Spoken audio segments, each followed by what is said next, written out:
রাধে রাধে বন্ধুরা, শুভ অক্ষয় তৃতীয়া প্রীতীয় শুভেচ্ছা সবাইকেই জানাই। সকলে ভালো থেকো, সুস্থ থেকো। এই দেখো, পুজোর সমস্ত আয়োজন এখনও করা হয়নি। আজকে আমাদের দুই দোকানেই পুজো হবে, বাড়ির দোকানেও আবার বাজারেও।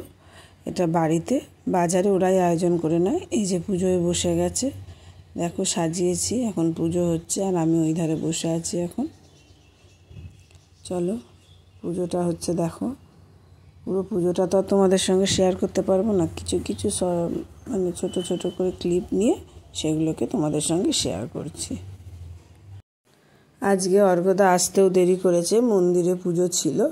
অর্ঘ্যদা বলতে যে ঠাকুরমশাই, তার কথা বলছি। সে আসতেও দেরি করেছে, মন্দিরে পুজো করে তারপরে এসছে। আমি এইদিকে আমার ওই জন্য রান্নাও আজকে দেরি হয়ে গেছে। আর সন্ধেবেলায় ওই দোকানে হালখাতার ব্যবস্থা করা হয়েছিল, মানে যারা রেগুলার কাস্টমার তাদেরকে মিষ্টি ক্যালেন্ডার দেওয়া হয়েছিল। আমি উপোস ছিলাম আর ওই দোকানে তোমাদের দাদা ছিল উপোস, ওর আগেই পুজো দেওয়া হয়ে গেছে। এই যে খাতার মধ্যে লিখছে ওম গণেশায় নমঃ। আমাদের পুজোটা হালখাতাটা পয়লা বৈশাখে করা হয় না, অক্ষয় তৃতীয়ার দিনই করা হয়।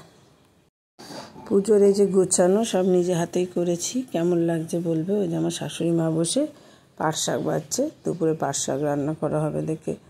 আর আমার ভাইয়ের বউ এরা এসেছিল, ভাই ওর জামাইবাবুর সঙ্গে দোকানে গেছিল। এই এখন আরতি হচ্ছে। আমি কর্পূরের যে আরতি সেটা তুলতে পেরেছি, পঞ্চপ্রদীপেরটা তুলতে পারিনি। এই এখন আমাদের দাঁড়িপাল্লায় সিঁদুর দিক লাগাচ্ছে। এখানেই ভিডিওটা শেষ করছি।